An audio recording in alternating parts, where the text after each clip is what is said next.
The sound of the gavel echoed like thunder in the courtroom. My husband leaned back in his chair with a smug smile, twirling the pen between his fingers as if the divorce papers were nothing more than a joke. He signed his name with a flourish, his eyes darting toward me with mocking satisfaction. I felt my chest tighten, not from the end of our marriage. I had already cried enough tears over that, but from the way he looked at me as if I were some pathetic loser he had finally discarded. He whispered under his breath, just loud enough for me to hear, "Good riddance." My palms trembled, but I didn't let a single tear fall. I had promised myself I would not give him the satisfaction of watching me break. The judge cleared his throat, preparing to speak. And that's when something happened that changed everything. Because before the ink on those papers could dry, the judge pulled out a second envelope, one sealed with my late father's crest. My husband's arrogant smirk froze. I could almost hear the blood drain from his face. That moment, the moment the judge began reading my father's will out loud, is burned into my memory forever. But before I tell you exactly what happened next, let me welcome you into my story. My name is Veronica, and this isn't just the story of a broken marriage. This is the story of betrayal, hidden truths, and the shocking twist that no one, especially not my husband, ever saw coming. You see, when you share your life with someone, you think you know them. You think you can predict what they'll do, how they'll react, even how far they'll go to hurt you. But the truth, you never really know the depths of someone's cruelty until they think they've won. That day in court, as I sat across from the man who once swore to love me forever, I felt like I was staring at a stranger. His coldness, his arrogance, his utter lack of remorse, it should have crushed me. Instead, it lit a fire inside me. Because what he didn't know, what he couldn't have imagined, was that my father had left behind more than memories. He had left behind secrets. Secrets that would bring my husband's world crashing down in ways he never expected. And as the judge's lips formed those first shocking words, I realized that this story, my story, was only just beginning. If you were sitting in that courtroom watching your spouse mock you as they signed divorce papers, what would you have done? Would you fight back or would you walk away? Welcome back, my friends. If this story is already pulling you in, don't forget to like, subscribe, and tell me in the comments where you're watching from. Your support means the world. And tomorrow's story is one you won't want to miss. Now let's dive back in. My name is Veronica, and if you had asked anyone just a few years ago, they would have told you I had the perfect life, a successful career, a handsome husband, and a family name that carried weight in our town. People saw the polished exterior, the pretty dresses, the dinner parties, the smiling photos, and assumed I was living a fairy tale.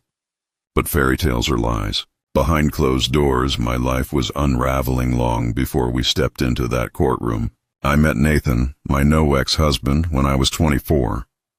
He was charming in that disarming way that makes you feel like the most important person in the room.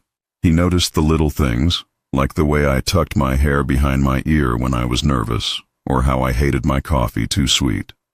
He made me laugh at a time when my life felt unbearably heavy, just a year after my father's first heart attack. My father, Henry, adored him at first. Nathan had this polished, ambitious energy that seemed to promise stability. My mother, Clara, was more cautious, though. She would pull me aside after dinners and whisper, "He smiles too much when he talks about money. Veronica, watch him." I laughed it off. I told myself she was just being protective. I wanted so badly to believe Nathan's love was genuine. But little by little cracks began to show. Nathan became obsessed with appearances. The house, the cars, the circles we mingled in. He wanted me to host parties for people I didn't even like, to wear dresses that looked expensive enough for his taste. And when I pushed back, when I tried to hold on to the simple values my father taught me, his temper showed. Not in the form of shouting or violence. No, Nathan was more calculated than that. His weapon was mockery. He belittled me in subtle ways in front of friends, behind closed doors, even when no one else was around. He chipped away at my confidence until I barely recognized myself. I stayed because I thought I could fix it. I stayed because I believed in vows and commitment and the promise we made. And most of all, I stayed because I couldn't bear the thought of disappointing my father. He had given me everything. A childhood filled with love, opportunities he worked his whole life to provide. The thought of telling him I'd married a man who treated me like atrophy, not a partner, felt like betraying his trust. But my father, he wasn't blind. One evening, months before his death, he sat me down in his study. The air smelled of the leather-bound books he loved and the faint smoke from his pipe. He placed his hand over mine and said, "Veronica, strength isn't staying where you're unloved. It's knowing when to walk away." Those words haunted me, especially after he passed. And as Nathan grew bolder in his cruelty, mocking my ambitions, ignoring my feelings, I realized my father had seen the truth before I did. Still, I didn't walk away. Not until the betrayals became undeniable. Not until I discovered things that left me questioning whether I ever knew nothing at all. And that's what led us to that courtroom, to the day he signed those divorce papers with a smirk. He thought he had one. He thought he'd broken me down to nothing. But my father's will, those sealed pages the judge held in his hands, would prove that Nathan had underestimated me and underestimated my father's foresight. Because, as I would soon learn, my father had prepared for this moment long before either of us knew it was coming. It all started one rainy Thursday evening, just a few months after my father's funeral. I remember the sound of the storm pounding against the windows as I sat alone in the kitchen. Nathan had promised he'd be home for dinner, but the clock had already 10. Cold food sat untouched on the table. I tried calling him, but it went straight to voicemail. I should have been used to it by then. The late nights, the vague excuses about meetings and clients. But that night felt different, emptier. So against my better judgment, I decided to wait. Hours later, headlights flashed across the driveway. I peeked through the curtain just in time to see Nathan stumbling out of the car with a woman I'd never seen before. She laughed loudly, clinging to his arm like she belonged there. He didn't even bother to hush her voice as they walked up to the door. I froze. My heart thudded in my ears. For a split second, I thought about running upstairs, pretending I'd been asleep, pretending I hadn't seen what I just saw. But something inside me snapped. When the door swung open, I was standing there, arms crossed, staring directly at him. His smile faltered for only a second before he slipped into that familiar arrogance. "Oh, Veronica," he said casually, as if he'd just come back from a business trip. "This is Marlene. She's a colleague.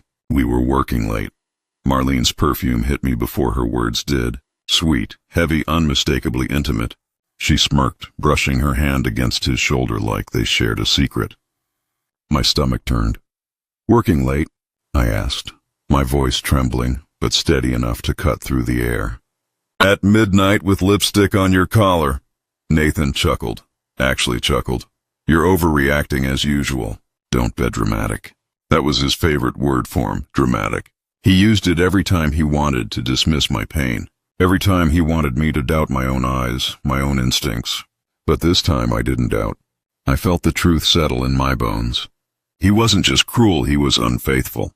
The next morning, while Hez slept off whatever lies he planned to tell me, I sat at the kitchen table with my father's words echoing in my mind.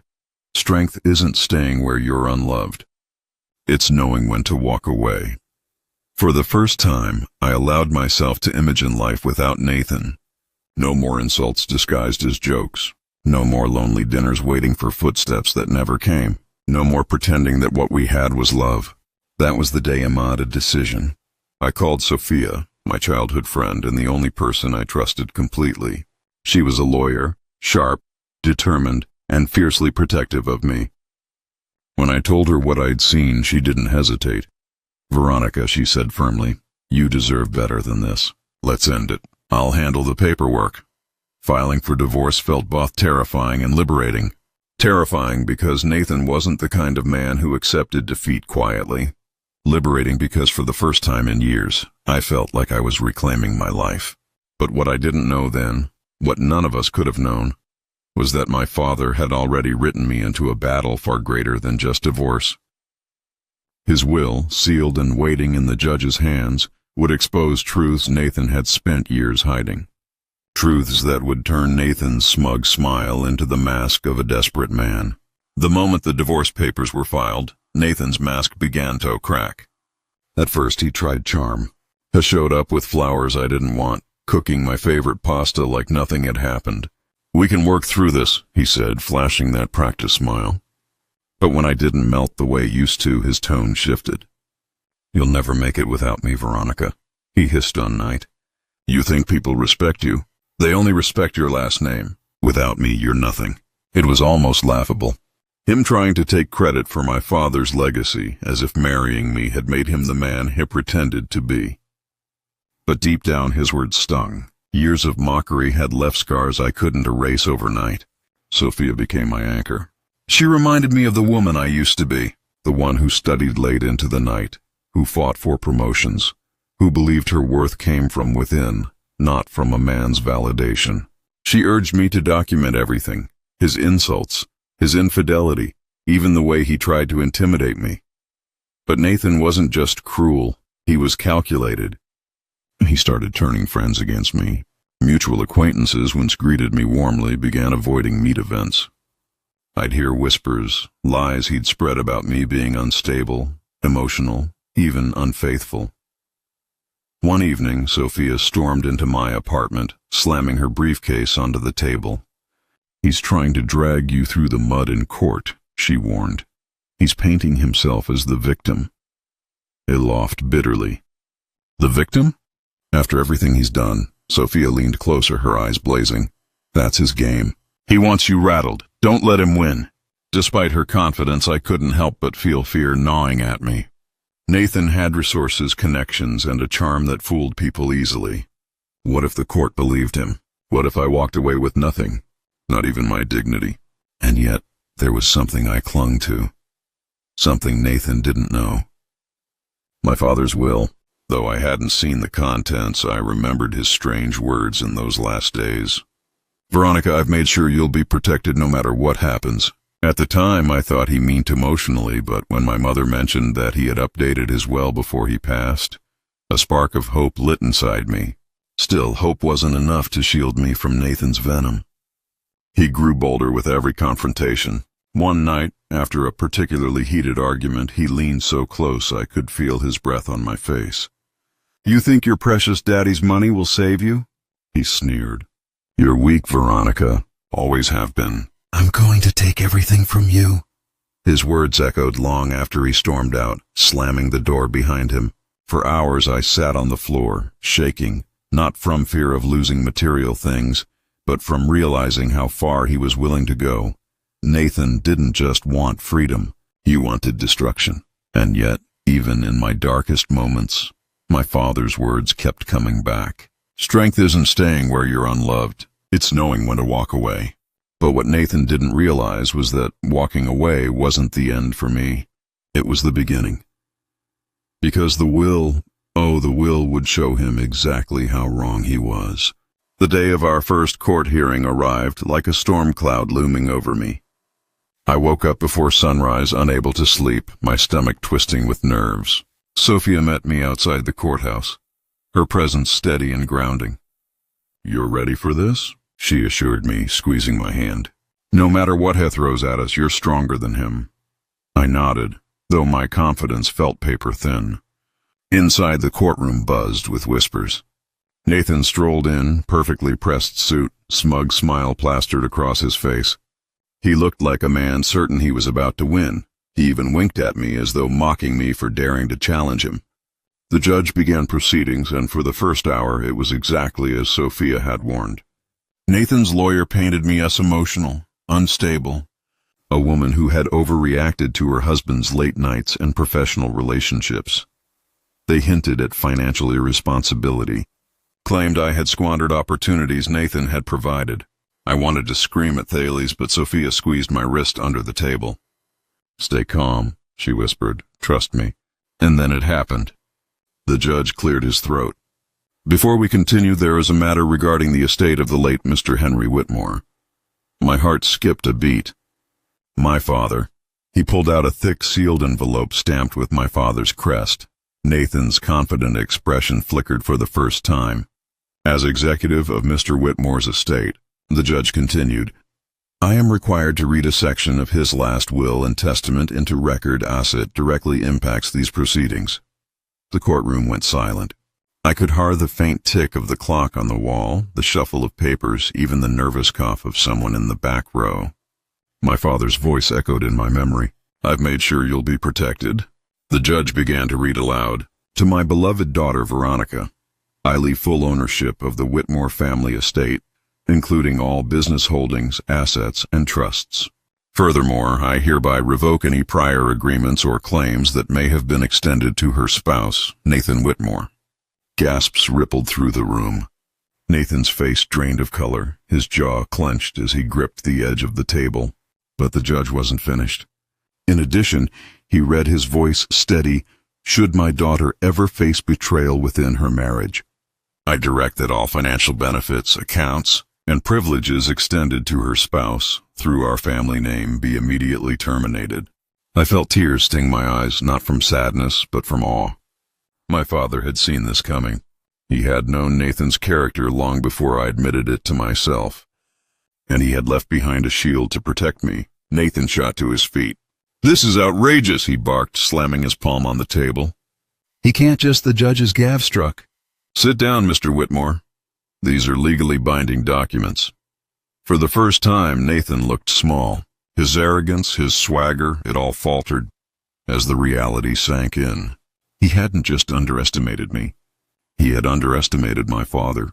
Sophia leaned in, whispering in my ear, "This changes everything," and it did. Because in that moment, I realized I wasn't fighting alone.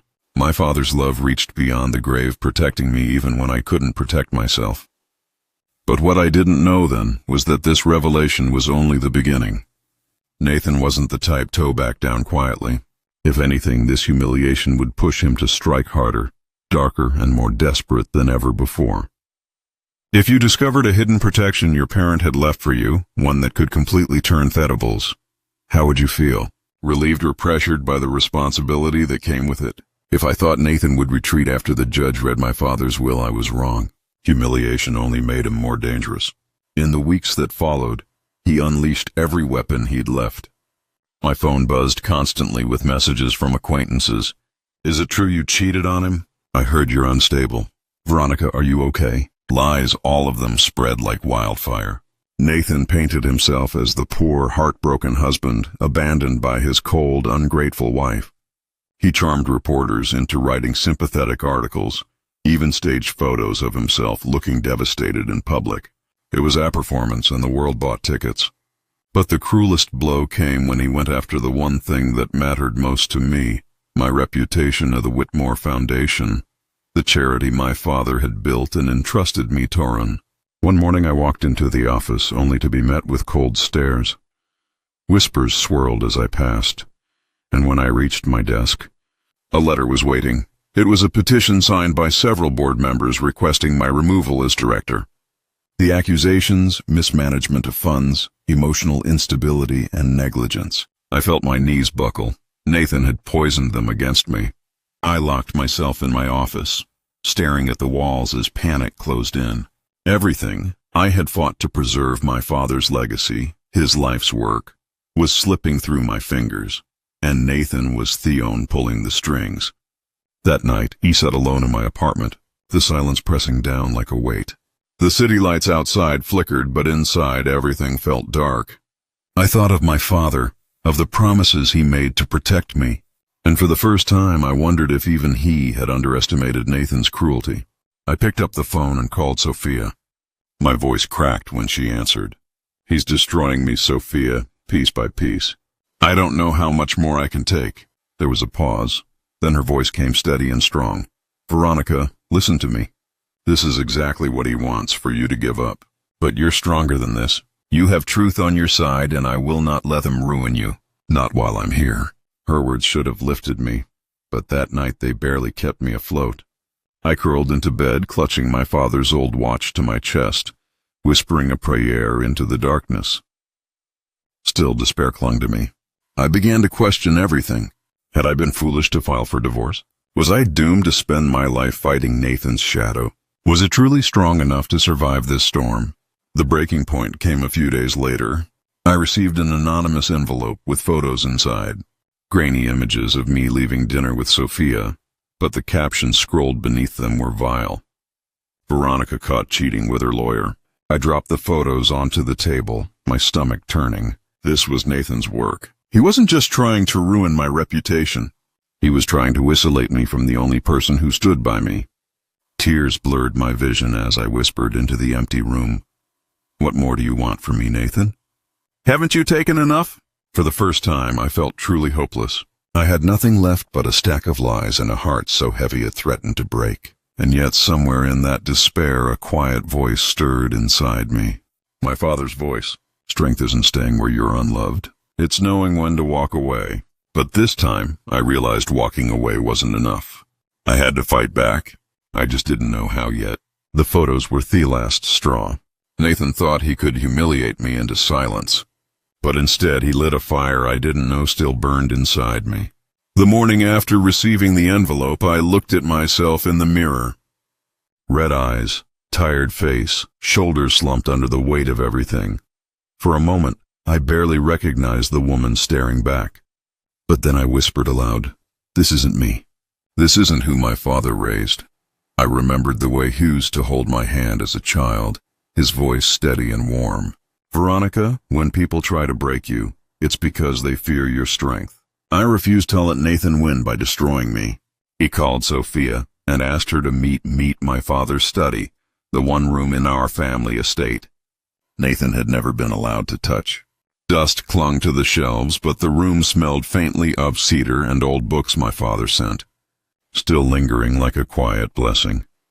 Sophia spread out the legal documents across the oak desk while I ran, my fingers along the spines of my father's journals. "Nathan's attacks are getting bolder," she said, "but we can use that recklessness against him. We need evidence, something that proves his deceit beyond question." As if guided, my hand stopped at a leather-bound ledger tucked behind the others. When I pulled it free, dust filled the air. Inside were detailed notes, my father's records of financial transactions. But not just his. There were entries about Nathan. Sophia's eyes widened as she skimmed the pages. "Veronica, these are transfers. Large sums to Nathan, hidden under the guise of business expenses."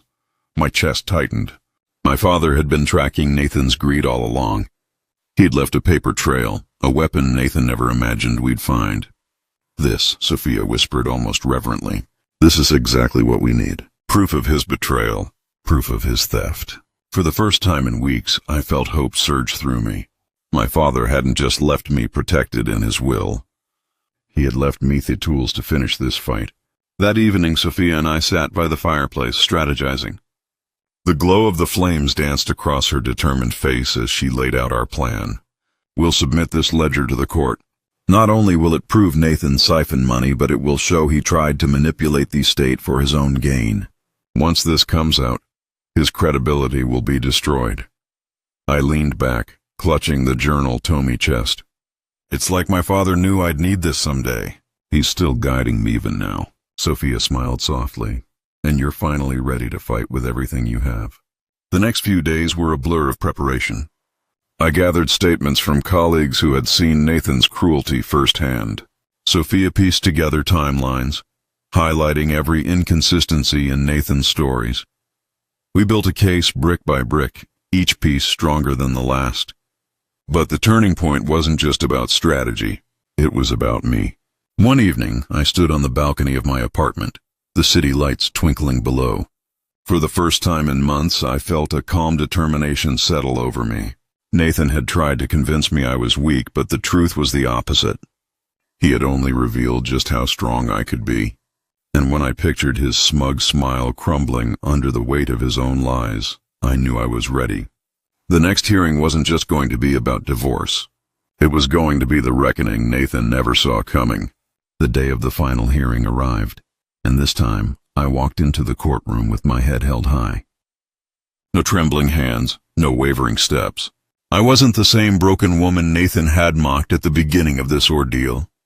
Sophia walked beside me, her briefcase clutched firmly, the ledger inside like a sword, waiting to be unsheathed. Nathan was already there, lounging in his chair with false confidence, but I noticed something different this time. His eyes darted more often, his smirk less steady. He could sense something was coming, though he had no idea what. The judge opened proceedings, and once again, Nathan's lawyer launched into rehearsed speeches about my instability and lack of responsibility. I barely listened. My focus was on the moment Sophia rose to her feet. "Your Honor," she said firmly, sliding the ledger onto the table, "we have new evidence to submit into record. Evidence that proves not only my client's integrity, but also Mr. Whitmore's repeated acts of deception and theft." The courtroom stilled. Nathan shifted uncomfortably as the judge took the book, flipping through its pages, his brows furrowed deeper with every line he read. "These entries," Sophia continued, her voice ringing clear, "detail a series of unauthorized transfers made by Mr. Whitmore. During his marriage, funds that originated from the Whitmore family estate were siphoned into personal accounts under false pretenses. Mr. Whitmore betrayed both his wife and her late father's trust." Gasps echoed around the room. Nathan's face flushed crimson. He slammed his fist on the table. "That's a lie. That book could have been fabricated." Sophia didn't flinch. "The handwriting matches financial records already on file, and we have corroborating bank statements to confirm every transaction. This is no fabrication, Your Honor. It's a confession in his own hand." The judge looked up sharply. "Mr. Whitmore, do you need making these transactions?" Nathan opened his mouth, but for the first time, words failed him. He stammered, his usual confidence crumbling like sand. "This," the judge said slowly, "is a serious violation. Not only does it destroy your credibility in these proceedings, but it also raises potential grounds for criminal investigation." The room erupted into murmurs. Nathan paused, gripping the edge of the table as if it were the only thing keeping him upright. I sat perfectly still, my heart pounding, but my face calm. For so long he had tried to break me, belittle me, make me doubt myself. And now it was him unraveling. Sophia pressed on. "Your Honor, we request that all of Mr. Whitmore's claims against my client be dismissed. Furthermore, given this evidence of misconduct, we ask that the court recognize Veronica Whitmore as the sole rightful owner of her father's estate, free from her husband's interference." The judge nodded gravely. "I will take this request under immediate consideration, but I must say the evidence speaks clearly. Mr. Whitmore, you have not only attempted to deceive your wife, but also this court. Such behavior cannot and will not be tolerated." Nathan shot to his feet, his mask shattered completely, replaced with raw fury. "You think you've won, Veronica?" He spat, pointing at me across the room. "You're nothing without me. Nothing." I stood slowly, my voice steady as it had never been before. "No, Nathan, I'm finally everything without you." Silence fell. The words hung in the air like a verdict of their own. The judge banged the gavel. "Order. This court will reconvene after recess for my final ruling. But let it be clear, Mr. Whitmore, your conduct has already condemned you." As Nathan sank back into his seat, defeated and trembling, I felt a swell of emotions, relief, triumph, grief for the years I had wasted. But most of all, I felt my father's presence. His plan had worked. His love had carried me through. And Nathan was about to face the consequences of every cruel word, every betrayal, every calculated act of destruction. When the judge returned after recess, the courtroom was silent. Nathan sat slouched in his chair, Hyson's polished exterior crumbling under the weight of exposure. His lawyer whispered frantically in his ear, but he shook her off, sweat glistening on his forehead. The judge's voice carried like steel. "After reviewing the submitted evidence, I hereby dismiss all claims made by Mr. Whitmore against his wife, Veronica Whitmore. Furthermore, in light of the financial misconduct revealed, I grant sole ownership of the Whitmore estate assets and holdings to Mrs. Whitmore.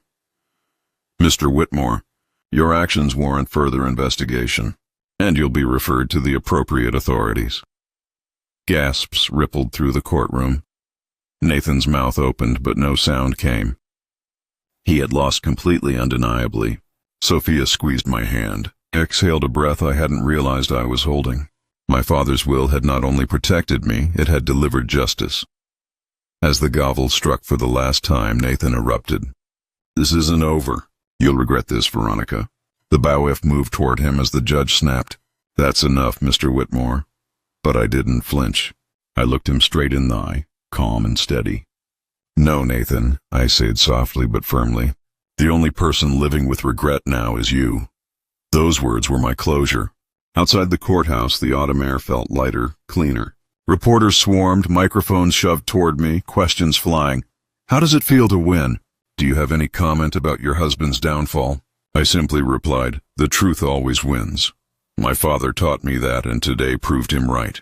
Sophia beamed at me with pride, and for the first time in years I felt truly free. Nathan's downfall was swift. News outlets that once painted him as a victim quickly turned on him, exposing his lies and financial crimes. Business partners cut ties. Friends he had manipulated vanished overnight. His name became a warning, not a badge of charm.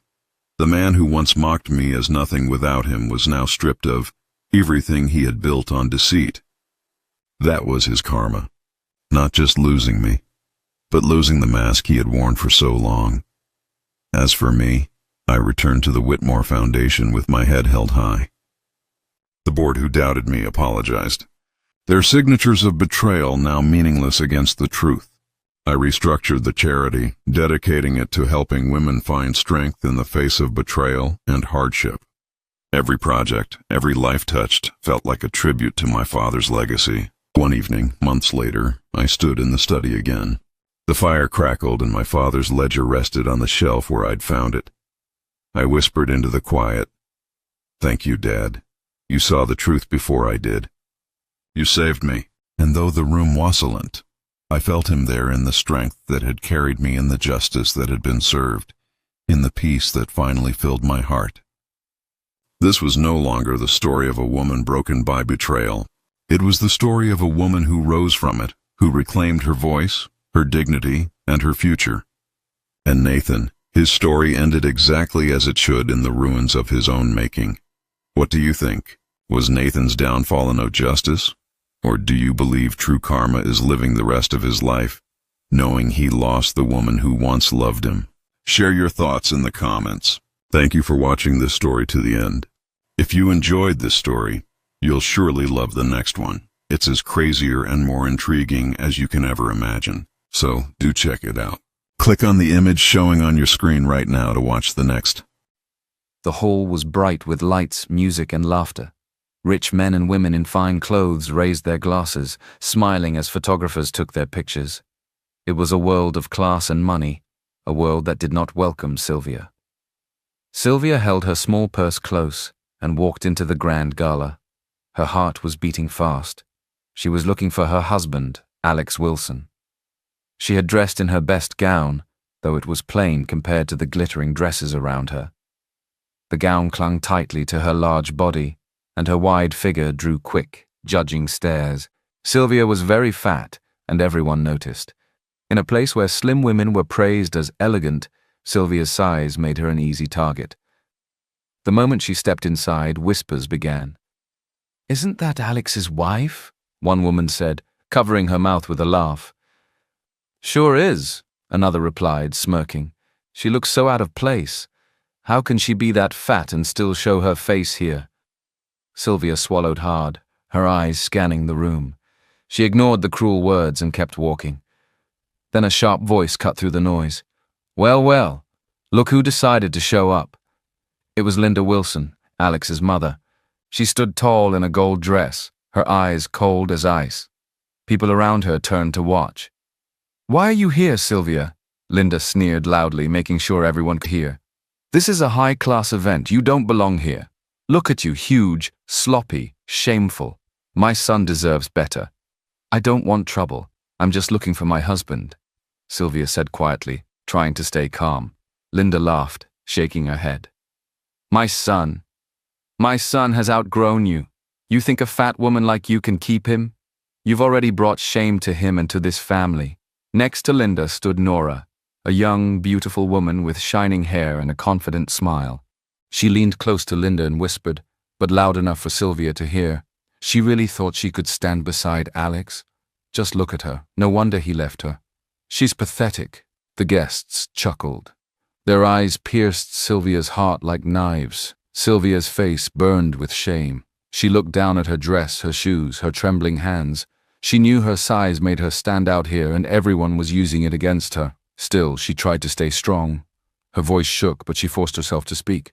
"I am Alex's wife," she said. "I have every right to be here." Linda's laughter rang louder. "Wife? Not for long. My son has moved on. He has leveled up. He has a real woman now, a woman of class, of beauty, of value. Isn't that right, Nora?" Nora placed her hand on her chest and smiled sweetly. "Yes, Mrs. Wilson." The crowd clapped, as if this were entertainment. Sylvia's heart broke. She had come searching for her husband, but instead she was being crushed in front of the whole world, mocked not just for her place in Alex's life, but for her very body. Alex Wilson, her husband, stepped out from the crowd.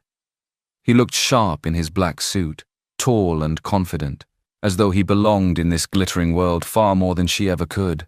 "Alex," Sylvia whispered, relief rushing through her. She thought at last he would defend her. "I'm your wife. Why are they treating me like this?" But Alex's eyes were cold. His lips curled with disgust. "You are trash, Sylvia," he said flatly, "and you deserve everything you're getting. Did you really think I would stay with someone like you?" The crowd gasped, enjoying the drama. "Alex, how can you say that?" Sylvia's voice cracked. "We've been married for 3 years. 3 years too long," Alex sneered. He put his arm around Nora, pulling her close. "This is the woman I want now. Beautiful, smart, high value, not you." Nora smiled, resting her head proudly against his shoulder. Sylvia felt her knees weaken. "Please, Alex, don't do this. Don't humiliate me like this in front of everyone." Alex looked at her with a cruel smile. "Fine, I'll give you a chance. One chance to leave quietly. Walk out now before I call security." Sylvia's tears blurred the lights around her. She shook her head. "No, I am your wife. You can't just throw me away." Alex reached into his pocket and pulled out a check. He held it up for all to see. "Here, 2 million. Take it and disappear from my life forever." Gasps rippled through the hall. People whispered about the money as though this was some kind of show. Sylvia's face burned red. "So this is what 3 years of marriage means to you? Just money?" Alex shrugged. "Fine. 5 million then." He scribbled another figure and waved the check in her face. "But only if you sign the divorce papers and never step foot in my house again."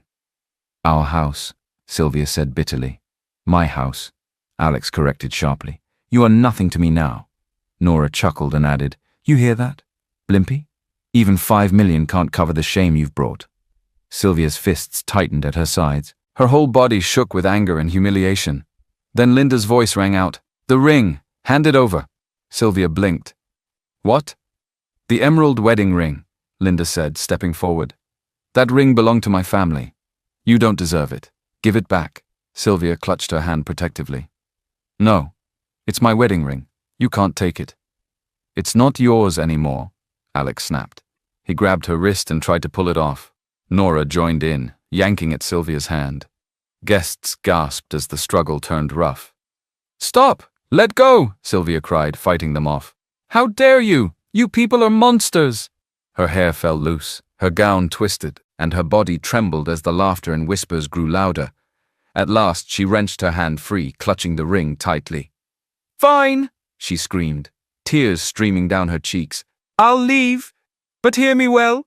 Every single one of you will pay for what you've done to me, I swear it." With those words, Sylvia turned and stormed out of the glittering hall, leaving behind the mocking voices, the flashing cameras, and the man who had once been her world. But in her heart, a new fire had been lit, burning hotter than her shame. She walked out of the bright gala hall into the cold night. The sound of laughter and music still rang in her ears, mixing with the cruel words of Alex, Linda, and Nora. Her hands shook as she clutched her ring. Her whole body felt heavy with shame. She wandered down the quiet street, her gown dragging against the pavement. Tears blurred her sight, and her chest ached with every breath. "I have nothing left," she whispered to herself. "No husband, no home, nothing." 2 men leaning against a car noticed her. They smirked and nudged each other. "Hey, look at this one," one called out. "Big lady, all dressed up. Where are you going, sweetheart?" "Bet she's lost. Or maybe she's looking for some fun," the other sneered, stepping closer. "Come on, gorgeous. Don't walk away." Sylvia's heart raced. She quickened her steps, but the men followed, laughing. "Don't be shy," one taunted. Pretty face like yours shouldn't be out here all alone. Leave me alone, Sylvia cried, fear rising in her voice. One man reached for her arm. Sylvia froze, trembling. But before his hand could touch her, a firm voice cut through the night. Get your hands off her. The men turned. A tall figure stepped out from the shadows. His suit was sharp, his shoulders broad, and his eyes burned with anger. It was David Jones. Mind your own business, one of the men growled. This is my business, David said calmly but firmly. Walk away, now. Something in his voice made the men hesitate. They exchanged uneasy looks, then cursed under their breath and backed off, disappearing into the night. Sylvia stood frozen, her breathing heavy. David turned to her, his expression softening. Sylvia, he said gently, is that really you? Sylvia blinked, shocked. David? David Jones? He nodded. Yes, it's me. We grew up together. I haven't seen you in years. Her knees gave way and she sank to the curb, covering her face with her hands. Oh God, David. My life is over. Everyone hates me. Alex. He threw me away like trash. They all laughed at me. They called me names. I have nothing. David crouched beside her, placing a steady hand on her shoulder. Don't say that. You're not nothing. You don't deserve what they did to you. Sylvia sobbed harder. You don't understand. I've lost my husband, my home, everything, even my dignity. David's voice was calm and strong. Then let me help you. Come with me. She looked up at him, her eyes swollen with tears. Help me. Why? You're different now. You look successful. I don't belong in your world. David gave her a small, reassuring smile. I'm still the same David who was your friend when we were kids. I won't leave you like this. Please let me take you somewhere safe. Too weak to argue, Sylvia nodded. David gently helped her to her feet and led her to a sleek black car waiting nearby. The driver opened the door and Sylvia stepped inside, still trembling. As the car pulled away, Sylvia leaned against the leather seat, her eyes closing. She was overwhelmed by her pain, by her shame, and by the unexpected kindness of the one person who had saved her. That night, she would not sleep on the streets. She was taken to David Jones's mansion, a place of wealth, power, and safety. And though she didn't yet know it, her life was about to change forever. Sylvia opened her eyes slowly. For a moment, she was confused.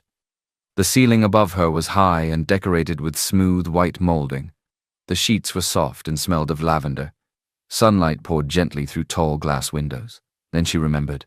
David, the street, the car. She sat up quickly, her heart pounding. She was still in the gown from last night, wrinkled and stained. She had fallen asleep in another man's mansion, her childhood friend, now a powerful billionaire CEO. What am I doing here?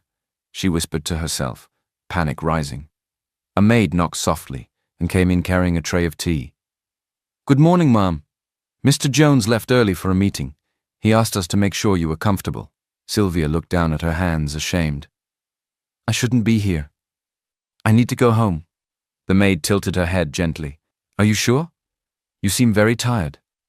But Sylvia was already rushing. She grabbed her purse and hurried out, still feeling the sting of last night's humiliation.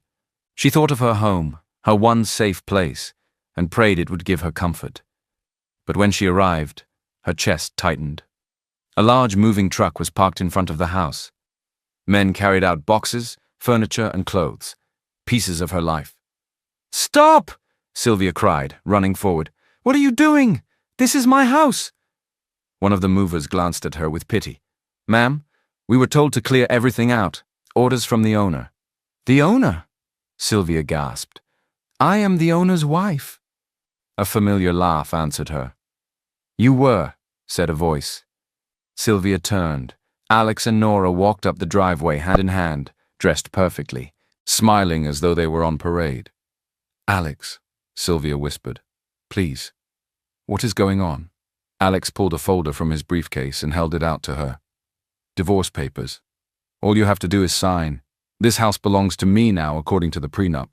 Sylvia's throat tightened. No, you can't just throw me out like this. Nora smirked and leaned against Alex's arm. Oh, he can, and he will. This house is going to be our new home. We're getting married soon. Isn't that wonderful? The movers kept working, ignoring Sylvia's cries as more of her belongings were carried away. "You can't do this," Sylvia said, her voice trembling. "This is my home, my memories, my life." Alex's face hardened. "You are nothing but a big fat obstacle in my way, Sylvia. Sign the papers and get out of my sight." Tears blurred her vision. The papers shook in her hands as she looked at Alex, at Nora, at the strangers carting her world away. In that moment, the truth cut deeper than any insult. Alex had never seen her as a wife, never as a partner, only as a mistake to be erased. "With a broken heart," Sylvia signed. Nora clapped her hands with joy. "Finally. Now we can start fresh without a fat piggy like her dragging you down." Alex slipped his arm tighter around Nora. Good riddance. Sylvia stood there as the last of her things were loaded into the truck. Her body shook, not just from sadness, but from the deep, cutting humiliation of being mocked, rejected, and discarded in front of them. In a single morning, she had lost her marriage, her home, and everything she owned. And Alex and Nora laughed, watching her fall apart. Sylvia walked down the street with her arms wrapped tightly around herself. The moving truck carrying her life had already vanished. Behind her, Alex and Nora were laughing, their voices echoing in her ears. She had nothing left, no home, no family, no belongings. Her steps were slow, her dress dragging against the pavement. People passing by gave her quick, judgmental looks. Sylvia pulled her shawl tighter, wishing she could disappear. As she wandered aimlessly, her mind returned to the night before, to David Jones, the man who had saved her from those men in the street. He had looked at her with kindness, not disgust. He had made her feel safe, even for a moment. "Why would someone like him care about someone like me?" she whispered bitterly. Suddenly, a familiar car pulled up beside her. The window rolled down and David leaned out. "Sylvia," he said softly. "What are you doing out here? You look exhausted." Her eyes filled with tears. "I don't have anywhere to go. They took everything." David stepped out of the car and placed a gentle hand on her shoulder. "Then come with me. Stay at my house, for as long as you want." Sylvia shook her head. "No, I'll only be a burden. Look at me, David. I'm not like the women you know. I'm fat. I'm ugly." Alex was right. "I'm a disgrace." David's expression hardened. "Don't say that. You are not ugly. Your body is not a shame. Don't let his cruelty define you." Sylvia looked away, her voice breaking. "But it's true. He said it so many times. He made me believe it." "Then let me be the one to make you believe the opposite," David said firmly. "You deserve respect, Sylvia. You deserve kindness." Her lip trembled. For the first time in days, she felt the sting of hope, but also fear. That night, David brought Sylvia back to his mansion again. He offered her a warm room, clean clothes, and a table filled with food. Sylvia sat before the plates, staring at them with empty eyes. Then, almost without realizing, she began to eat. Bite after bite, her sadness turned into hunger, her hunger into despair. She stuffed bread into her mouth, swallowed quickly, reached for more. David watched quietly. Sylvia's hands shook as she grabbed another plate. Alex was right, she whispered between mouthfuls. "I eat too much. I'm nothing but a fat cow, that's why he left me." "Stop." David's voice was steady but strong. "Don't repeat his words. He was cruel, not honest. You are more than the number on a scale."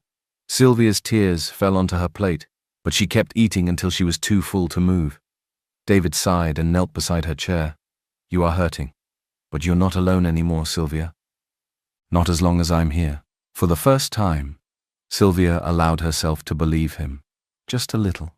The next morning, David walked into Sylvia's room holding a small, worn booklet. "This belonged to my late mother," he explained. "She struggled with her weight when she was young. A friend gave her this, an old guide on diet therapy.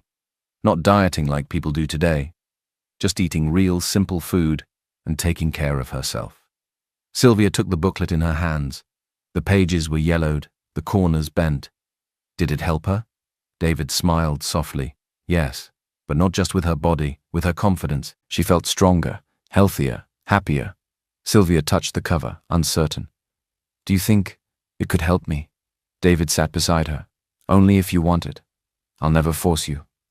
But I believe you can change, not because Alex wants you to, but because you deserve to feel good about yourself." Sylvia stared at him for a long moment, then nodded slowly. "I'll try." That afternoon, Sylvia attempted her first instant fix. She followed the booklet too quickly, skipping steps, eating strange combinations, even trying to exercise all at once. She bent over, clutching her stomach. "Oh my God, David, did I lose any weight yet?" David chuckled. "It doesn't work in one day, Sylvia." "What about now?" she asked, stepping onto the scale and frowning. David laughed again, shaking his head. "No, not yet." Sylvia groaned and flopped onto the couch. "This is hopeless." But David looked at her with patient eyes. "No, this is just the beginning. If you're serious, I'll help you every step of the way." For the first time in a long time, Sylvia smiled, a small, uncertain smile, but real. "I'll commit," she whispered. "I'll really try." David nodded. Then this is the start of something new. Days turned into weeks. Sylvia kept the promise she made to David. She woke early. She followed the old booklet's simple rules. She ate whole foods. She walked every morning in the garden behind David's house. At first the steps were slow and painful. Her body protested. Her heart felt heavy with shame. David sat with her. He cooked simple meals and showed her how to choose food that made her feel full and calm. He never shouted or gave harsh orders. He taught her to measure progress by how she felt, not just by a number on a scale. Some days, Sylvia would do everything right. She would wake, walk, eat slowly, laugh with David, and sleep early. Other days she would break down and eat too much. She would cry and call herself names she had heard from Alex. David only held her hand and said, "Tomorrow is new." The small wins came quietly. Her clothes felt a little looser. She could climb the short hill behind the house without stopping. She laughed without hiding it once. A neighbor complimented her voice on the phone. Each small thing gave her a little strength. Sylvia kept a diary. She wrote how she felt. She wrote the small victories and the hard days. David read some entries with her and praised her effort. "You are brave," he would say. "You are changing." One evening after a month, Sylvia looked in the mirror. She saw a softer face.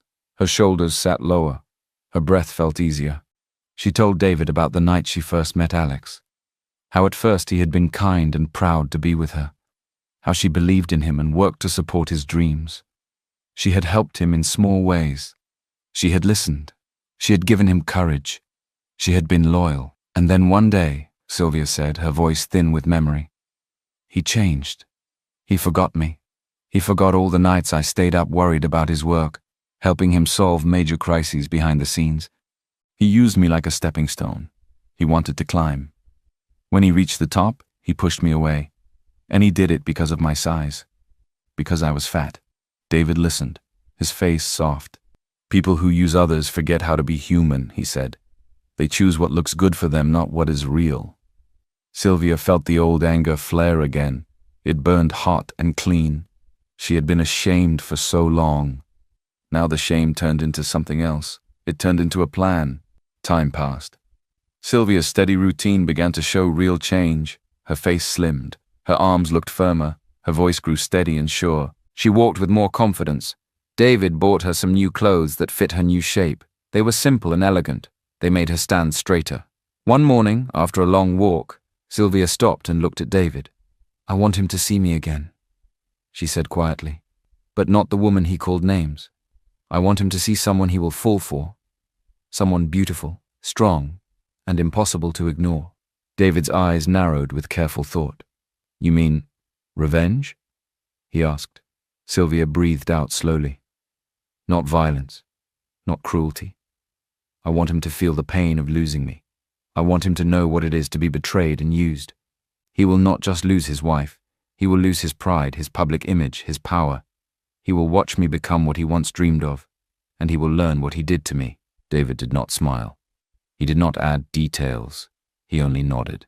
"If you choose this path, I will help you plan it. But remember why we started. Do this for yourself first." Sylvia's hands were steady now. The fire inside her was not just anger. It was resolve. She had changed for herself. Now she would use that change as a tool. She would make Alex fall in love with the new Sylvia, then take everything he had, piece by piece. She practiced her voice in the mirror. She learned to control her laughter, her walk, her smile. She trained in small social moves that made people listen. She learned how to enter a room so eyes would turn. She did it not to prove to others, but to prove to herself that she could be seen as whole and worthy. The plan was simple: become irresistible again, but by choice and strength, not by changing who she was inside. Make Alex want her back, then remove him from what he cared about most: his power, his money, and his reputation. The days of eating in secret and hiding were ending. The days of quiet training and steady rebuilding were shaping Sylvia into someone new. She had one clear purpose now: to reclaim herself, and to make sure Alex and those who hurt her learned the cost of their cruelty. 2 days later, Sylvia stood before the mirror in her new wardrobe. Her body was slimmer now, her shoulders straighter, and her voice carried a new confidence. She almost didn't recognize the woman looking back. David entered the room, carrying a calm smile. "You're ready," he said. "But if you're going to face Alex again, you'll need a cover. You can't go back as Sylvia. He'd never let you near him." Sylvia turned from the mirror, her eyes steady. "So who do I become?" David thought for a moment. "You'll be Mirabelle Jones, my sister, educated abroad, recently returned. That way no one will question your place by my side." The name rolled off her tongue. "Mirabelle Jones." She gave a small smile. "It feels like someone strong." David nodded. "Exactly, and that's who you are now." A week later, the grand ballroom was alive with light and chatter. It was another gala, this one filled with the city's richest and most powerful. Mirabelle stepped into the room beside David, her new identity firmly in place. Heads turned as she passed. Whispers followed her, but this time they were not mocking. Across the hall, Alex Wilson noticed her instantly. His eyes widened, his glass paused mid-air. The woman was striking, confident, elegant, unlike anyone else in the room. He leaned toward Nora, who was clinging to his arm. "Who is that?" Nora frowned. "I don't know, but she looks expensive." Alex's gaze lingered. Something about her felt familiar, yet he couldn't place it. Later that night, Mirabelle made her move. She walked past Alex, holding a glass of red wine.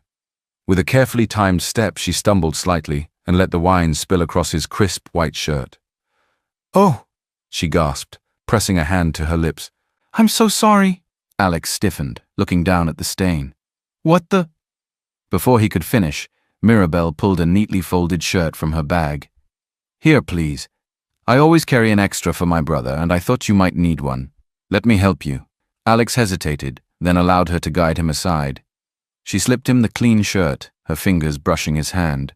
Her smile was soft, her voice playful. "I hope this makes up for my clumsiness." Alex chuckled, loosening his tie. "You're full of surprises. And who might you be?" "Mirabelle Jones," she said smoothly. "David Jones is my brother." Recognition flickered in Alex's eyes. Of course, David Jones, the powerful billionaire CEO. That explained her poise, her confidence, her access. Mirabelle leaned closer, her tone low and teasing. "And since I owe you for the wine, maybe I can work for you. I hear you're in need of a new assistant." Alex raised his eyebrows, intrigued. "Is that so? Word do travel fast? And when could you start?" She gave him a sly smile. "Monday morning, 9 o'clock sharp."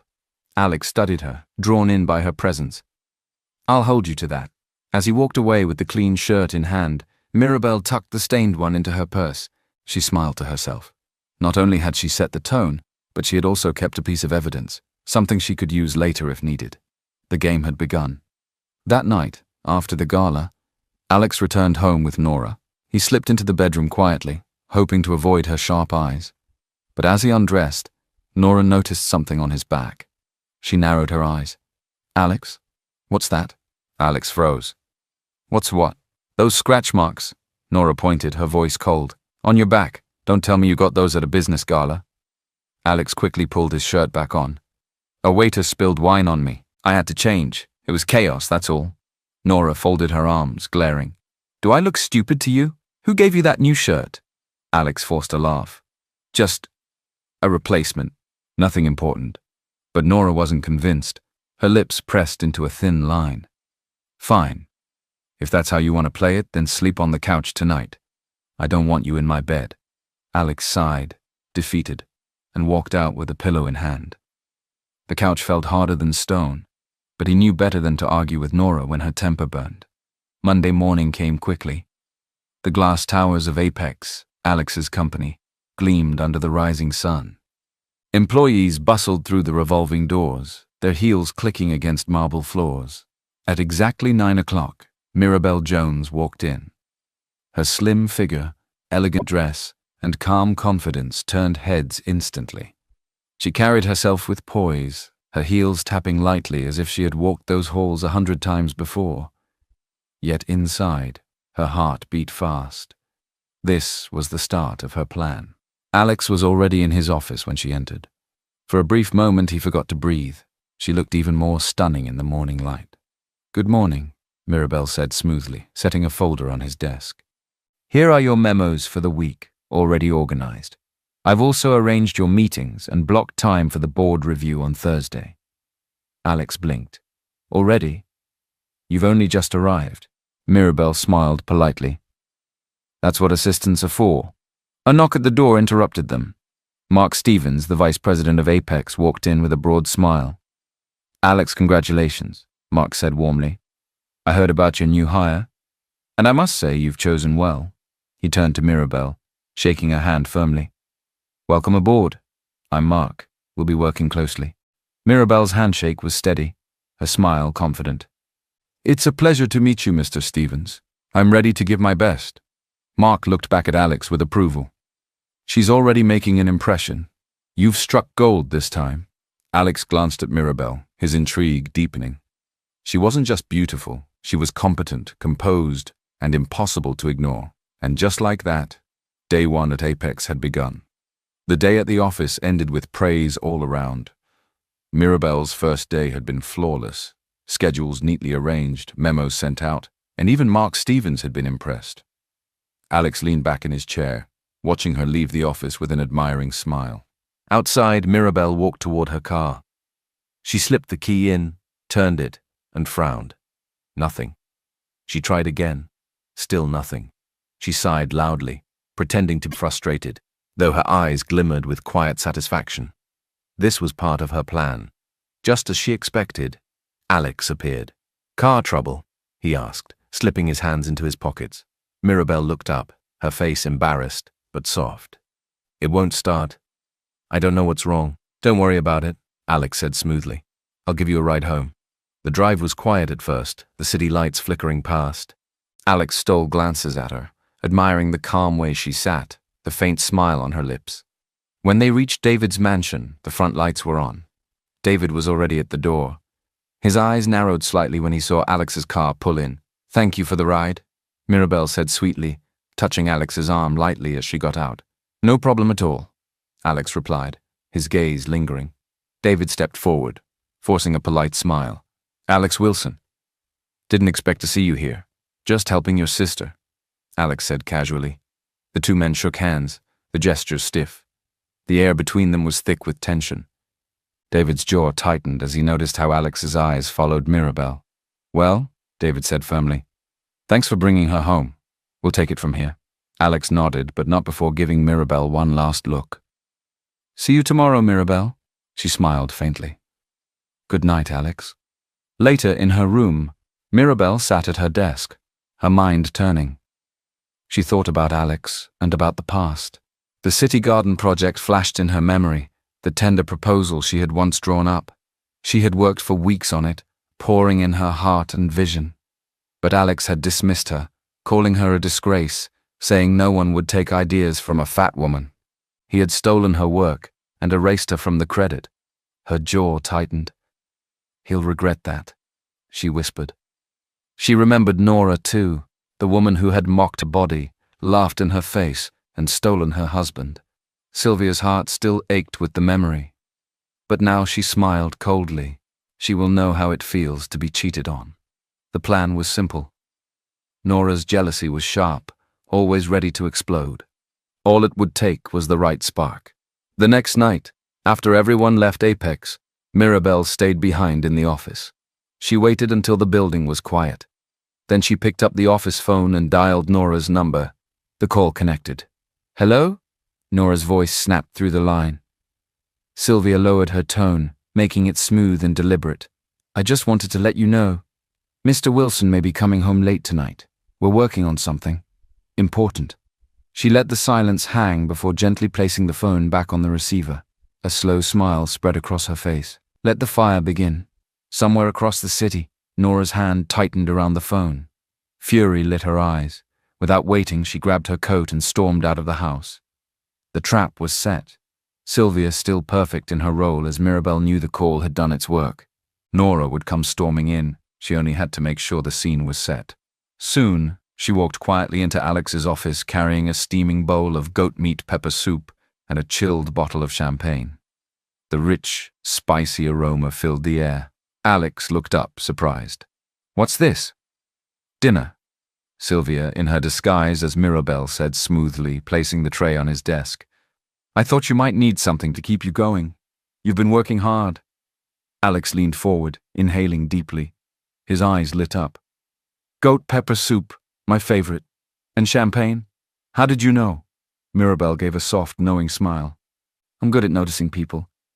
And I like to take an interest in attractive things." Alex blinked, caught off guard by her words. His face warmed slightly. He blushed.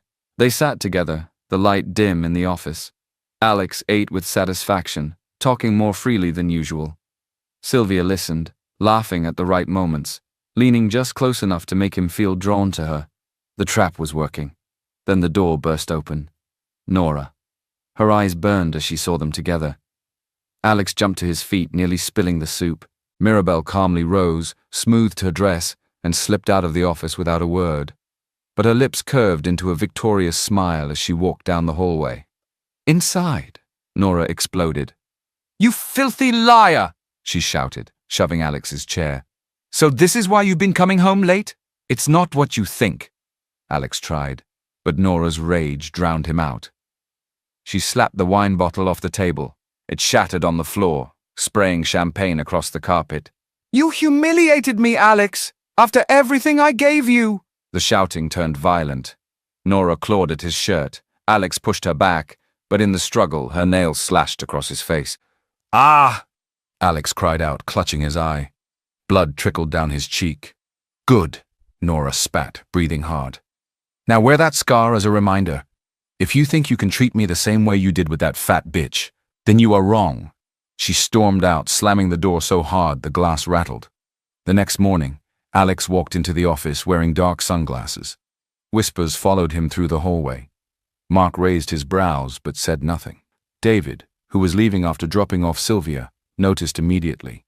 His eyes narrowed as Alex stepped into his office, and he caught Sylvia hovering nearby. "What happened?" David asked coolly. "Nothing," Alex muttered. But David's tone sharpened. "Nothing doesn't leave a man with an eye hidden behind sunglasses." Alex turned to Mirabel. "Bring me some ice, please." She nodded, forcing calm, though inside she was smiling. David crossed his arms. "Mirabel, stay with him. Make sure he's taken care of." His jaw clenched as he spoke, but he said no more. Later that day, Alex gathered his key people in the conference room. "The City Garden Project tender proposal," he announced. "This is worth billions. We need to get it right." He handed out documents, one to Mark Stevens and one to Mirabel Jones. "These are the exact numbers," Alex said firmly. "Memorize them. This project will secure our future." Mirabel took the folder with steady hands, her heart pounding. She had drawn up this plan once before when she was Sylvia, before he discarded her. Now she held the very document she had created, stolen from her, and hidden away because of her size. She smiled faintly. The game was turning. The City Garden project loomed closer, and tension filled Apex offices. Every detail mattered, every number counted. Alex grew more restless by the day, pacing his office, snapping at staff. Mirabel, however, stayed calm. She already had her plan. The switch. It was 2 days before the final proposal submission. After a long team lunch, everyone left the conference room, leaving papers and cups scattered on the table. "Don't worry, I'll tidy up," Mirabel said smoothly, stacking files into neat piles. Alex smiled gratefully, not noticing the way her eyes flickered toward the City Garden tender folder lying at the corner. The moment the door closed, Mirabel's hands moved quickly. She slipped the folder into her bag, then replaced it with a copy she had prepared earlier. Her pulse raced, but her face stayed calm. Just as she zipped her bag, the door slammed open. "Nora, what are you doing here?" Nora demanded, her eyes sharp. "Cleaning up," Mirabelle said lightly, holding the copy folder in her hands. Nora's gaze darted to the table, suspicion rising. Don't play games with me. I know women like you, a gold digger who wants to snatch my man. The tension thickened until Alex himself appeared with 2 security guards. He froze, seeing them face to face. What's going on here? He asked sharply. Nora began, pointing at Mirabelle. But Alex cut her off. Enough, Nora. You've been disruptive enough already. We have a very important bid coming up. Her jaw dropped. You're defending her? Over me? Security, Alex said coldly. Escort her out. Don't take this personal, Nora. We need to concentrate. The guards moved quickly. Nora struggled, shouting, but Alex didn't flinch. Mirabelle stood quietly at the side, eyes lowered, hiding the faint smile that played on her lips. The following week, the results came in. Apex had lost the City Garden project by just $1,000 out of $10 million. It was too exact, too clean, proof that the rival company had known Apex's bottom line. Alex slammed the report on his desk. There's a leak, he growled. Someone fed them our numbers. Whispers spread through the office. Mirabelle stood nearby, her face carefully arranged in guilt. Mr. Wilson, she said softly, lowering her eyes, I need to confess something. Alex froze. Go on. That day, Nora barged into the conference room. I misplaced the proposal folder. I thought I put it back, but maybe... She hesitated, glancing up at him with shame. Maybe she took it. Alex's eyes darkened. The thought of Nora betraying him gnawed at his chest. But later that night, something pushed his suspicion deeper. It was all too perfect, too targeted. Maybe Mirabelle was involved. He stormed into Mirabelle's office after hours. He began pulling open drawers, yanking files from shelves. And there, tucked beneath a stack of folders, was the original City Garden tender, exactly where it shouldn't have been. Alex's hands shook as he pulled it out. The next morning, he confronted Mirabelle. His face was stone, his injured eye still hidden behind dark glasses. Explain this, he demanded, slamming the folder onto her desk. Mirabelle looked up, her eyes wide with practiced innocence. I don't know how that got there. But Alex's voice was low, dangerous. Don't lie to me. Were you playing me all along? The trap had worked, but perhaps too well. Alex's eyes burned as he slammed the tender folder down. You lied to me, Mirabelle. You betrayed me. Sylvia's heart raced, but her face stayed calm. She knew the moment had come. If she panicked now, everything would collapse. She needed to act fast. She lowered her gaze and whispered, Maybe it's better if I resign. The words caught Alex off guard. Resign? Yes, she sighed, her voice trembling just enough to sound real. I never wanted to hurt you, Alex. But being close to you, it's complicated. I tried to hide it, but I've had a crush on you since the very first day. Alex blinked, stunned. What are you saying? Sylvia swallowed hard, letting her voice soften. That's why I asked David to let me work here. I didn't want to work in the Jones Group. I wanted to be close to you. Working here at Apex was the only way I could be near you without anyone asking questions.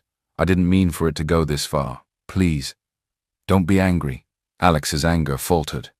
His breath slowed, his expression softening as her words sank in. So all this time, he murmured, it wasn't about work. It was about me. Sylvia let a tear glisten in her eye. Yes, but I never wanted to come between you and Nora. The night she barged into your office, I swear she must have taken the folder. You know her jealousy. You know what she's capable of. Alex pressed his palms against the desk, struggling with the truth. Slowly, his shoulders sank.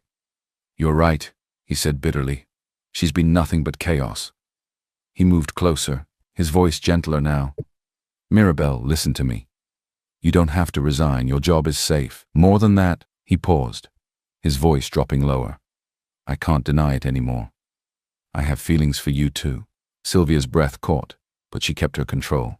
She let the silence linger before stepping back slightly. No, she said firmly. Not while you're married. Not while you still belong to her. Alex reached for her hand, but she pulled it away. I won't be another woman in the shadows, Alex. If you really mean what you say, leave Nora. Only then can we begin. Alex's jaw tightened with resolve. Then I'll do it. I'll leave her, tonight. Come with me while I pack. I want you to see that I'm serious. Sylvia nodded softly, though inside her heart pounded with triumph. The wall between Alex and Nora was finally crumbling, and she was the one holding the hammer. That night, Alex pulled up to his mansion with Sylvia quietly by his side. Her heart thudded against her ribs, but her face remained calm. This was it, the moment she had been planning for. Inside, Nora was already waiting. She stood in the living room in a silk robe, her face twisted with fury. "So it's true. I didn't want to believe it when you called early, but I think it's clear now," she snapped, her voice trembling with rage. "You're leaving me, just like that?" Alex dropped his keys on the counter. "Nora, it's over. I can't live like this anymore." Nora laughed harshly. "Over? Don't be ridiculous. You were in my bed just this afternoon, Alex. We had sex right there." She pointed dramatically toward the staircase. Sylvia's lips curled into a small, knowing smile. "A cheat will always be a cheat," she said softly, her words sliding like a dagger. "After all, wasn't someone else's husband once snatched too?" But Nora missed the deeper meaning. She raised her chin proudly, using her bluff as a shield. "You're nothing but a gold-digging tramp," she spat at Sylvia. Sylvia stayed calm, refusing to rise to the bait. She stepped toward Alex, holding out a neatly folded shirt. "Here," she said gently, ignoring Nora's theatrics.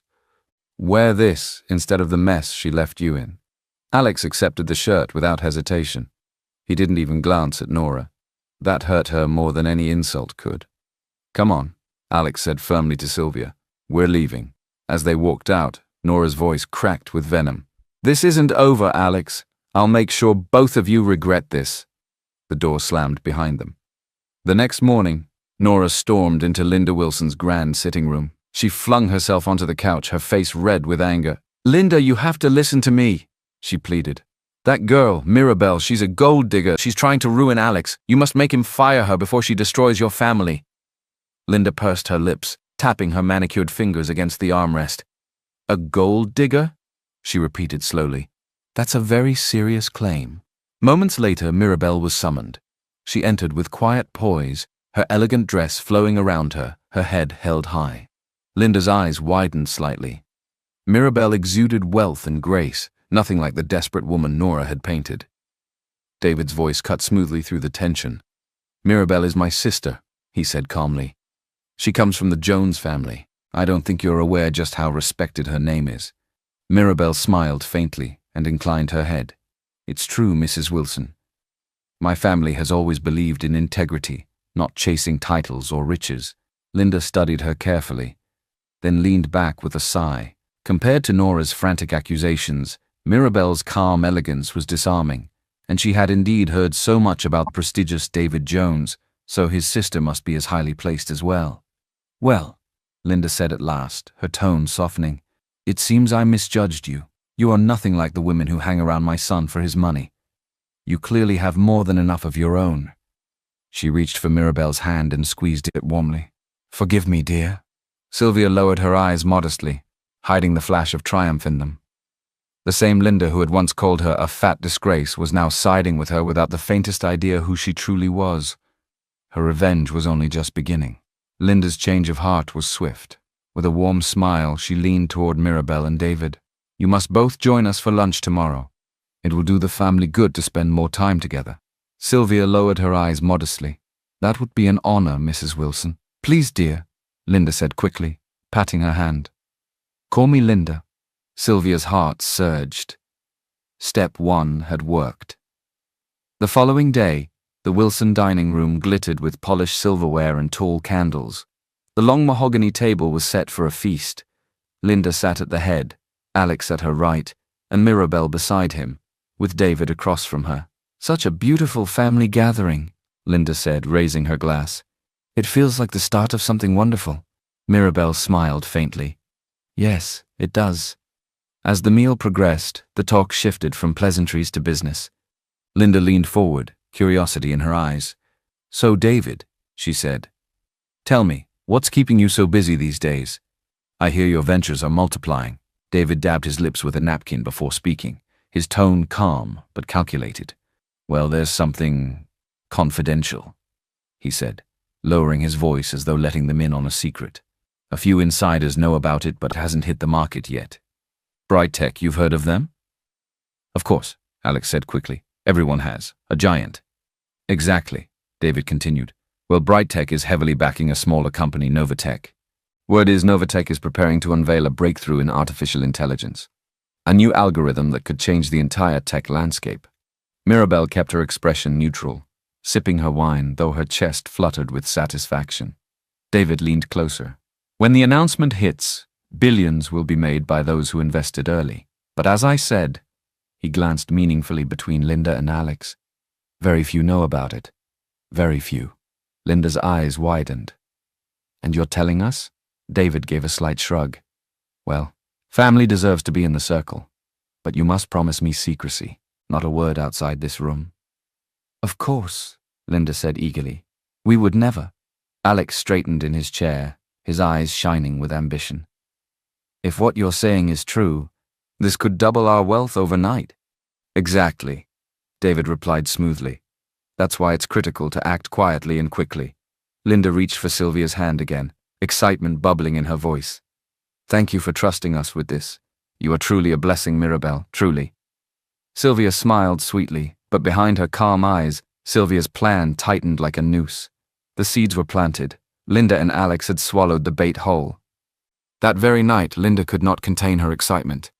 She moved fast, calling her private banker and pushing through an investment of a few $1 million into Novatech. By morning, her risk seemed to pay off. Novatech's stock price shot up by 200%. Linda's laughter rang through the Wilson mansion. David was right, she exclaimed, waving the numbers in Alex's face. We are about to become even richer. Alex's eyes gleamed with pride. This is just the beginning. Over the next few days, Alex moved aggressively. At the Apex headquarters, he summoned Mark, the vice president, into his office. Mark, Alex ordered firmly, take every last company cash reserve and put it into Novatech. Every penny. I want us to hold more than anyone else on the market. Mark hesitated. But sir, that's incredibly risky. I don't want excuses, Alex snapped. This deal cements my place as CEO for life. When the profits hit, no board member will ever dare question me again. Yes, sir, Mark said reluctantly, scribbling notes. Meanwhile, Linda followed suit, investing her entire life savings. She smiled with the giddiness of a gambler convinced her winning streak would never end. That evening, Alex poured champagne into 2 tall glasses. He raised one toward Mirabelle, who sat gracefully on the couch across from him. You're my lucky charm, he told her with a grin. I should have met you sooner. With you by my side. The sky is the limit. Sylvia lifted her glass, her lips curling into the faintest smile. He had no idea. Days later, the Apex annual party dazzled with glittering chandeliers and the city's wealthiest elite in their finest gowns and suits. The hall buzzed with music, chatter, and clinking glasses. Alex stepped onto the stage, pulling Mirabelle beside him. Cameras flashed instantly. Ladies and gentlemen, Alex announced proudly, this year has been the most successful in Apex's history, and it's all thanks to the people closest to me. He turned, gazing at Mirabelle with a lovesick grin. And tonight, I want to make it official. Gasps echoed across the room as Alex dropped to one knee, pulling out a diamond ring. Mirabelle Jones, he said loudly, will you marry me? The crowd erupted with cheers, but the celebration was shattered in seconds. From the back of the hall, Nora stormed forward, her face red with fury. Are you out of your mind, Alex? She screamed. You're being played by a gold digger. The room fell silent. Guests whispered and craned their necks. Sylvia did not flinch. She turned to the crowd, her voice calm, yet cutting. A gold digger, she said. That's rich coming from you, Nora. Should I tell them about the last 3 years? About how you spread your legs for Alex while he fat-shamed his own wife? How he mocked her as a fat cow while sneaking into your bed? Gasps rippled through the hall. Alex's face paled, his eyes darting to his mother, to the board members, to the investors watching wide-eyed. Sylvia's voice grew sharper. Yes, everyone. For 3 years, Alex cheated on his wife, calling her disgusting, unworthy, a disgrace, just because of her size, and now he thinks parading me here will erase that. The crowd buzzed in shock. Nora's hands trembled, her eyes darting wildly as whispers swarmed around her like angry bees. Alex froze, the diamond ring still clutched in his hand. And Sylvia smiled, her revenge unfolding exactly as she had planned. The ballroom was buzzing, whispers slicing through the air like knives. Nora stood trembling, Alex still frozen on one knee, and Sylvia, still acting as Mirabelle Jones, calm, poised, and beautiful, stood at the center of it all. Linda's heels clicked sharply against the polished floor as she strode forward. Her eyes darted from Nora to Mirabelle, and without hesitation she reached for Nora's hand. "Give me that," she snapped, tugging the emerald family ring from Nora's finger. Nora gasped in shock, but Linda ignored her, turning quickly to Mirabelle. "My dear," Linda said with sudden sweetness, pressing the ring into Sylvia's hand. "Please, accept my son's proposal. Forget that. That fat disgrace from the past. She brought nothing but shame to our family." Gasps echoed across the hall. Guests exchanged looks. The scene was painfully familiar. Months ago, Sylvia had been humiliated and stripped of her dignity. Now the roles were reversed, and the crowd could feel the irony hanging heavy in the air. Linda clasped Mirabelle's hands tightly. The Wilsons and the Jones united. That is the future. That is strength. Alex scrambled to recover, his voice shaky but loud enough for the guests to hear. "Everyone, listen. I never loved Sylvia. She was never worthy of me. Not like Mirabelle Jones here. She is everything I—" "Stop." The single word from Sylvia sliced through his sentence like a blade. Her voice was steady, but her eyes burned with unshakable fire. She stepped back from Alex's kneeling figure and faced the crowd. "I am not Mirabelle Jones," she declared. "I am Sylvia Wilson. Or should I say, I was Sylvia Wilson." A stunned silence dropped over the ballroom. Forks clinked against plates. A glass slipped from someone's hand and shattered on the floor. Linda staggered back a step, her hand flying to her chest. "What did you say?" Sylvia's voice rose, clear and unrelenting. "Yes, Sylvia Wilson, the wife you all mocked, the fat woman you all called disgusting, the same woman you threw out like garbage after I sacrificed everything to help Alex build his empire." She turned sharply toward Linda. "And now? Now you suddenly want me back in the family?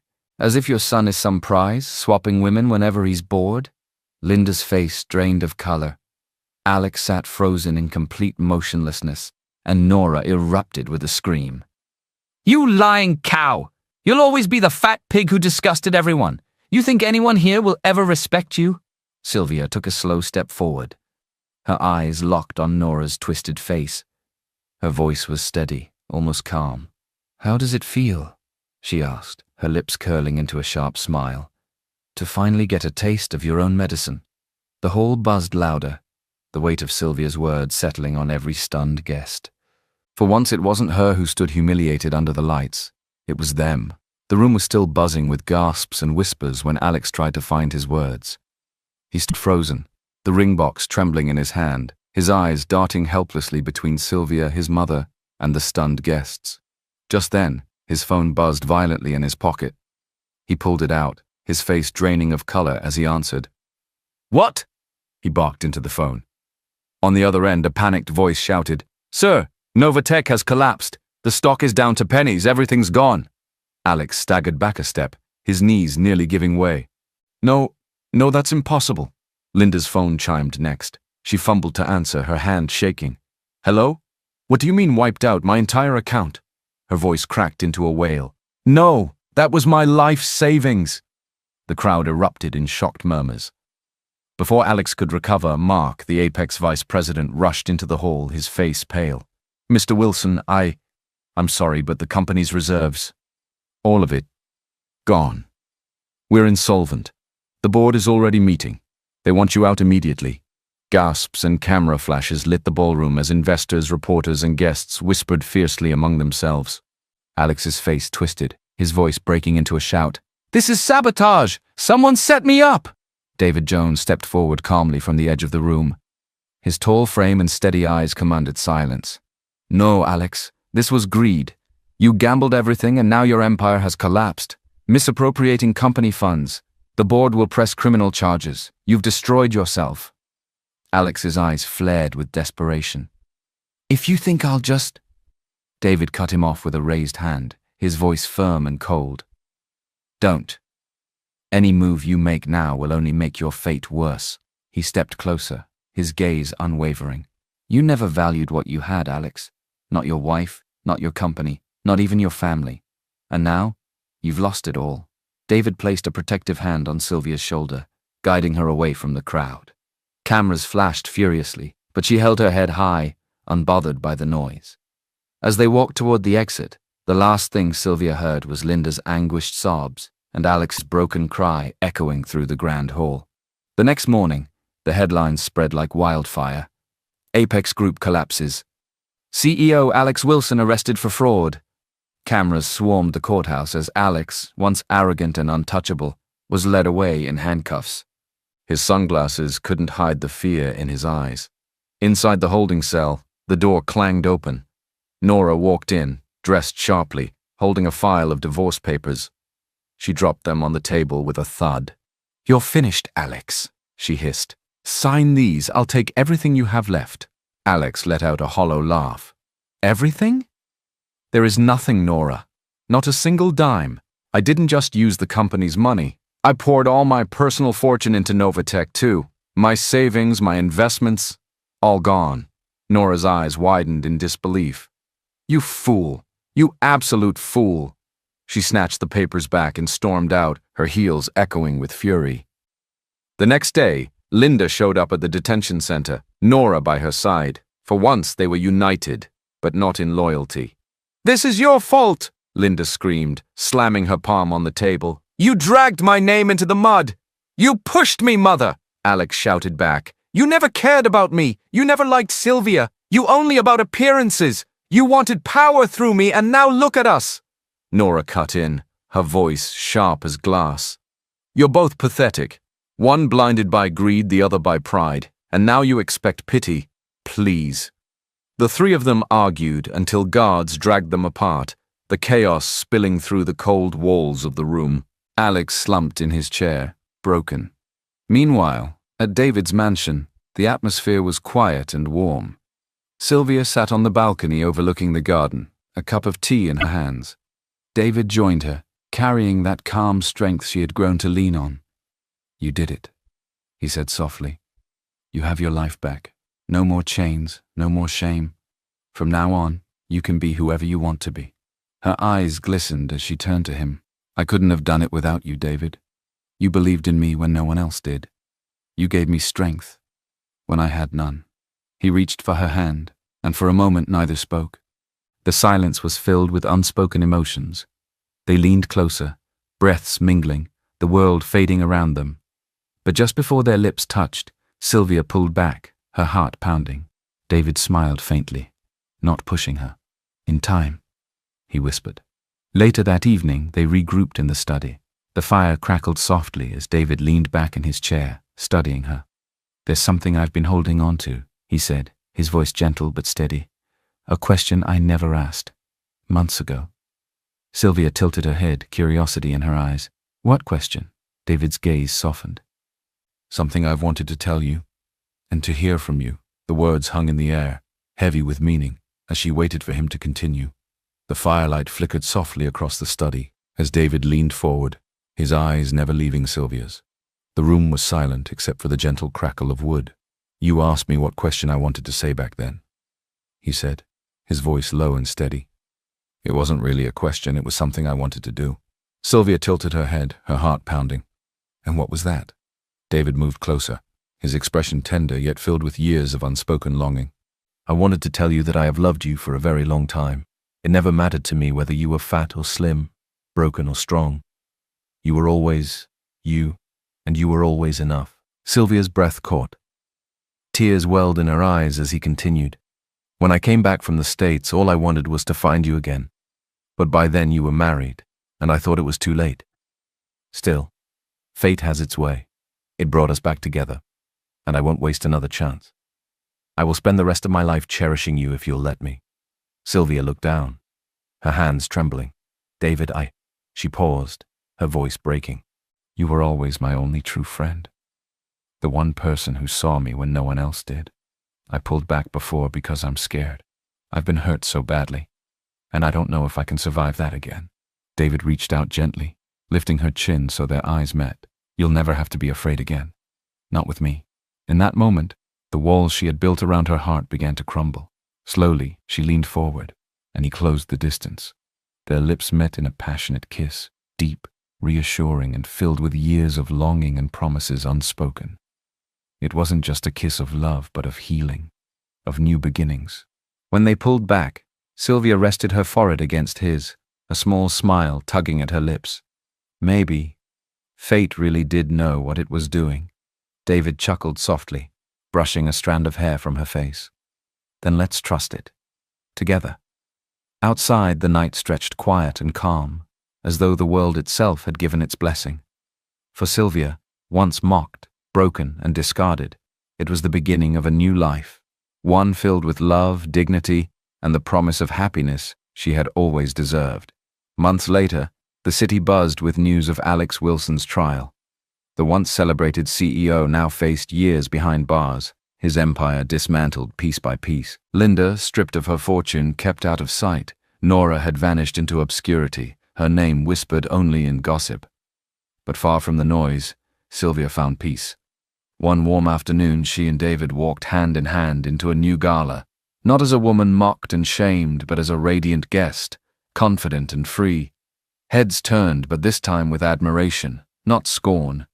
She wore a gown of deep emerald, the color of the ring once torn from her finger, a quiet reminder that she had reclaimed her dignity on her own terms. David guided her toward the front, where he was to give a speech as a keynote investor. Before stepping away, he kissed her hand softly. "You belong here, Sylvia. You always did."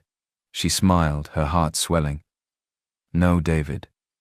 We belong here." Later that evening, as laughter and music filled the hall, Sylvia glanced around the glittering room. For the first time, she felt no weight of insecurity, no echo of cruel words. Instead, she felt whole, cherished, and proud. The same society that once called her unworthy now saw her for what she had always been, strong, beautiful, and deserving of love. David returned to her side, sliding an arm around her waist. Their eyes met, and the world seemed to fade. "Ready for the next chapter?" he asked softly. Sylvia leaned against him, her smile tender but firm, more than ready. And as the lights shimmered above, she knew her story was no longer one of humiliation or revenge. It was one of rebirth, love, and triumph.